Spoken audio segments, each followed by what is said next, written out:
नमो भगवते वासुदेवाय। ॐ शान्तकारं भुजगशयनं पद्मनाभं सुरेशं विश्वधारं गगनसदृशं मेघवर्णं शुभाङ्गं लक्ष्मीकान्तं कमलनयनं योगिभिर्ध्यानगम्यं वन्दे विष्णु भवभयहरं सर्वलोकैकनाथं। नमस्कार। आज आम ओडिया श्रीमद् भागवतर नवम स्कंधर 15 अध्याय पाठ करिबा।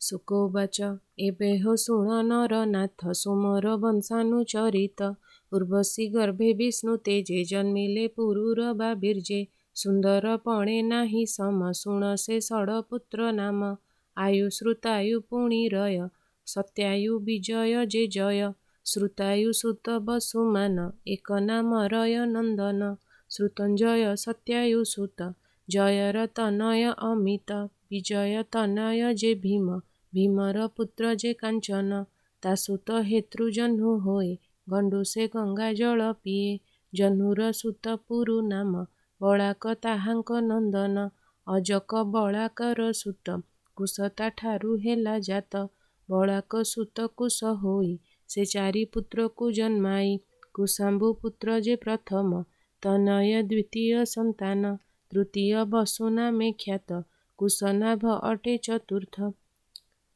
कुशाम्बु सुत गाधी नाम अति सुंदर गुण धाम ताहार कन्या सत्यवती ताकु कथा शुण हो नृपति रुचिक नामे ब्रह्म ऋषि कन्या मागिले ताकु आसी देखिण वृद्धता शरीर से गाधी न बरिला बर बोले रुचिक मुख चाहि कन्या लभिबु जेबे तुहि होइबु मोर कन्या बर तु एबे मोर बोल कर सहस्र अश्व मते दिय चंद्रर प्राय जार देह कर्ण होइब श्याम वर्ण तेबे मु देवी कन्या दान एमंते राजार बचने रुचिक वरुण भुवने मिली वरुण को मागिले वरुण सस्रे अश्व देले से अश्व आणी मुनि देला सत्यवती की विवाह हेला रुचिक पत्नी पुत्र अर्थे विचारी मातार सहिते पुत्र कामना करिबेनि कामना कले चरु घेनी यज्ञ आरंभे पुत्र अर्थे चरु संचिला वेद मंत्रे माता दुहिता अर्थे बेनी चरु साधिला महामुनि से चरु देई पत्नी हस्ते रुचिक गले स्नान अर्थे जे चरु कला सत्यतम महात्मा शुण से चरुर महिमा एक क्षत्रिय विप्र एक से चरु विपरीत देख सत्यवतीर मुख चाहि माता बोलई भ्रांति बही तो चरु मोर हस्ते दिय मोठारे जेबे अछि स्नेह एमंत माता मुख शुणी तक्षणे राजार दुलणी आपणा चरु माता हस्ते देला से प्रिय भाव मते चरु भुंजिले बेनी नारी एबेह शुण दंडधारी रुचिक स्नान सारी जळे गृहे मिलिले रात्र काळे मिलिले सत्यवती संगे प्रचंड तेज तार अंगे निकटे बसी न पारई बोलई पत्नी मुख चाहि तु घोर कर्म किंपा कलु तो चरु माता हस्ते देलु प्रचंड होइब तो सुत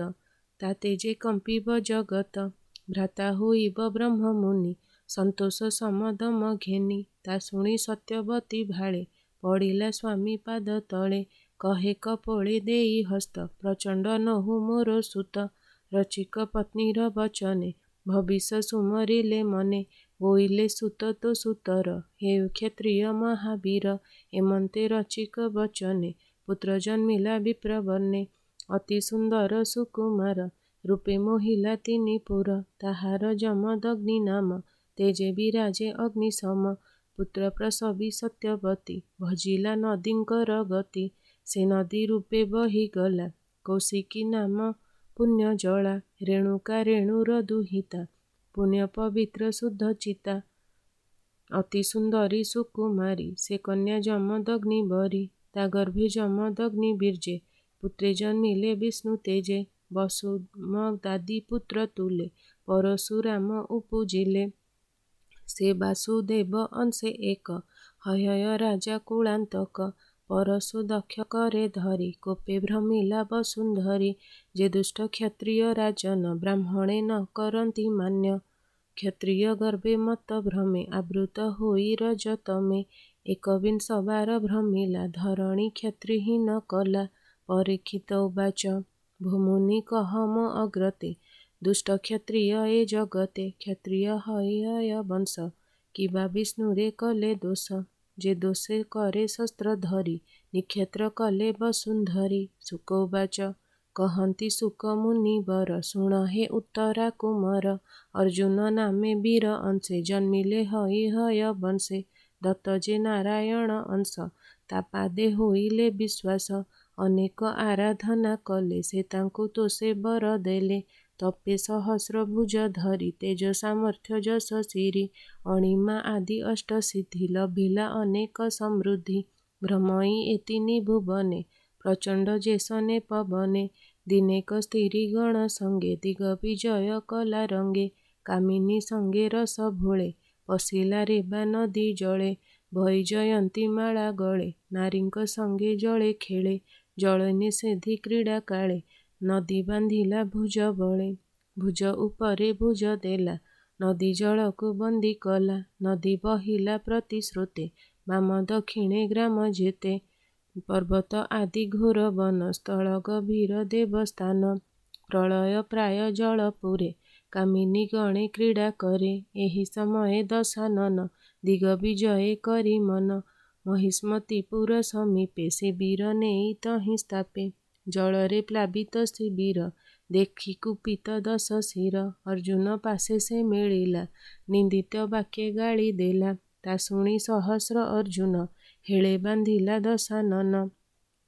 ମର୍କଟ ପ୍ରାୟ ବାନ୍ଧି କରି, ବନ୍ଧନାଗାରେ ନେଇ ଭରି। ଅନେକ ଦିନ ସେ ରଖିଲା, ଅବଜ୍ଞା କରି ଛାଡ଼ି ଦେଲା। ପୁଣି ଅର୍ଜୁନ ଏକ ଦିନେ, ମୃଗୟା ଅର୍ଥେ ଗଲା ବନେ। ତାହାର ଅଶ୍ୱବଳ ଯେତେ, ରବିର କିରଣେ ତୃଷିତେ। ବୁଲନ୍ତେ ଗିରି ଘୋର ବନେ, ମିଳିଲେ ଯମଦଗ୍ନି ସ୍ଥାନେ। ରାଜାଙ୍କୁ ଦେଖି ମୁନି ଜନେ, ବସାଇ ସୁବର୍ଣ୍ଣ ଆସନେ। ପୂଜିଲେ ନାନା ଉପହାରେ, କଳ୍ପିତ ଯଜ୍ଞ ଧେନୁ କ୍ଷୀରେ। ସର୍ବ ସୁବର୍ଣ୍ଣମୟ ଚାହିଁ, ଯେ କାମେ କାମଧେନୁ ଦୁହିଁ। ଅଦ୍ଭୁତ ଦେଖି ନୃପମଣି, ସଙ୍କୋଚେ ମନେ ମନେ ଗୁଣି। ଭୃତ୍ୟକୁ ରାଇ ଆଜ୍ଞା ଦେଲା, ଏ ଧେନୁ ଖେନରେ ବୋଇଲା। ମୁନିଙ୍କି ଅନାଦର କରି, ତକ୍ଷଣେ ଗଲା ଦଣ୍ଡଧାରୀ। ସେ ଧେନୁ ବତ୍ସା ସଙ୍ଗେ ବାନ୍ଧେ, ପଥେ ଚଳନ୍ତେ ଧେନୁ କାନ୍ଦେ। ରାଜା ଚଳିଲା ନିଜ ଗ୍ରାମ, ବନେ ଯେ ଥିଲେ ପରଶୁରାମ।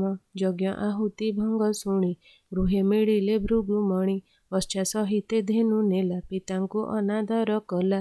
ଏକଥା ଶୁଣି କୋପ ଭରେ, ତୀକ୍ଷ୍ଣ ପରଶୁ ଧରି କରେ। କବଚେ ଆବୋରି ଶରୀର, କାନ୍ଧେ କାର୍ମୁକ ତୀକ୍ଷ୍ଣ ଶର। ପଛେ ଧାଇଁଲେ କୋପ ମନେ, କୁଞ୍ଜର ଦେଖି ସିଂହ ଯେହ୍ନେ। ପଛେ ଗୋଡ଼ାନ୍ତେ ପରଶୁରାମ, ରାଜା ଦେଖିଲେ ଘୋରତମ। ପରଶୁ ଦକ୍ଷ କରେ ଧରି, ହରିଣ ଚର୍ମ ଦେହେ ଭରି। ସୂର୍ଯ୍ୟର ପ୍ରାୟ ତେଜ ଦେହେ, କପିଳ ଜଟା ଶିରେ ଶୋହେ। ଦେଖି ପରଶୁରାମ ତେଜ, ପଥେ ରହିଲା ମହାରାଜ। ସୈନ୍ୟଙ୍କୁ ଚାହିଁ ଆଜ୍ଞା ଦେଲା, ଅନେକ ଶସ୍ତ୍ର ପ୍ରହାରିଲା। ଅଶ୍ୱକୁଞ୍ଜର ସେନା ଯେତେ, ଶସ୍ତ୍ର ପେଖିଲେ ଅପ୍ରମିତେ। ଗଦା ଖଡ଼ଗ ଶକ୍ତି ଯଷ୍ଟି, କୋପେ କରନ୍ତି ଶରବୃଷ୍ଟି। ଯୁଝନ୍ତି ଅତି କୋପ ମନେ, ସମୁଦ୍ରେ ମନ୍ଦର ଯେ ସନେ। ପରଶୁ କୋପରେ ପ୍ରହାରି, ଅର୍ଦ୍ଧ ନିମିଷେ ସର୍ବ ମାରି। ଭୁଜ କନ୍ଧର ଉର ଛିଡ଼ି, ସର୍ବେ ପଡ଼ିଲେ ଭୂମି ମାଡ଼ି। ରୁଧିର ନଦୀ ଉଚ୍ଚେ ବହେ, ମାଂସ ଶୋଣିତ ମେଦମୟେ। ମଲେ ମକ୍ଷଉଣି ସପ୍ତଦଶ, ରହିଲା ସହସ୍ରବାହୁ ଶେଷ। ସୈନ୍ୟ ମରଣେ ବହି ମନ୍ୟୁ, ଧଇଲା ପଞ୍ଚଶତ ଧନୁ। ନାରାଜ ଯୋଚି ପଞ୍ଚଶତେ, ରହିଲା ରାମର ଅଗ୍ରତେ। ବୃକ୍ଷରୁ ପତ୍ର ଯେହ୍ନେ ଝଡ଼େ, ରାମ ଉପରେ ଶସ୍ତ୍ର ପଡ଼େ। ଦେଖି ତାହାର ବୀର ଗତି, ବେଗେ ଧାଇଁଲେ ଭୃଗୁପତି। କୁଠାରେ ସହସ୍ର ଏକ ଭୁଜ, ହେଳେ ଛେଦିଲେ ଭୃଗୁରାଜ। ତୀକ୍ଷ୍ଣ କୁଠାରେ ମୁଣ୍ଡ ହାଣି, ଭାର ଉଷାସିଲେ ଧରିଣୀ। ପିତା ମରଣ ପୁତ୍ରେ ଦେଖି, ଭାଜିଲେ ସମର ଉପେକ୍ଷୀ। ରାମ ସଂହାରି ମହାମନ୍ୟୁ, ସଙ୍ଗତେ ଘେନି ଯଜ୍ଞ ଧେନୁ। ଆନନ୍ଦ ମନେ ଯଜ୍ଞ ବାଟେ, ମିଳିଲେ ପିତାର ନିକଟେ। ପିତା ସମୀପେ ଧେନୁ ଦେଇ, ଚରଣେ ଗଡ଼ ଘାଲି ଶୋଇ। ସଙ୍ଗତେ ଘେନି ତିନି ଭ୍ରାତେ, ଯୁଦ୍ଧ କରଣ କଥା ଯେତେ। କହିଲେ ପିତାର ଅଗ୍ରତେ, ତା ଶୁଣି ପିତା ତୋଷ ଚିତ୍ତେ। ବୋଇଲେ ରାମର ଅଗ୍ରତେ, ଭୂପୁତ୍ର ଶୁଣ ଏକ ଚିତ୍ତେ। ହେ ରାମ ରାମ ମହାବାହୁ, ଶୁଣ ସୁମନେ ତୋତେ କହୁଁ। ଶୁଭ ଅଶୁଭ ତୁ ନ ଜାଣି, ପାତକ କଲୁ ରାଜା ହାଣି। ସର୍ବଦେବତା ରାଜା ଦେହେ, ବସନ୍ତି ସୂର୍ଯ୍ୟ ଜ୍ୟୋତି ପ୍ରାୟେ। ଆମ୍ଭେ ଯେ ଜାତିରେ ବ୍ରାହ୍ମଣ, ସ୍ୱଭାବେ କ୍ଷମା ଆଚରଣ। ବ୍ରହ୍ମା ଯେ ସର୍ବଦେବ ଗୁରୁ, କ୍ଷମା ପୂରିତ ଯେହ୍ନେ ମେରୁ।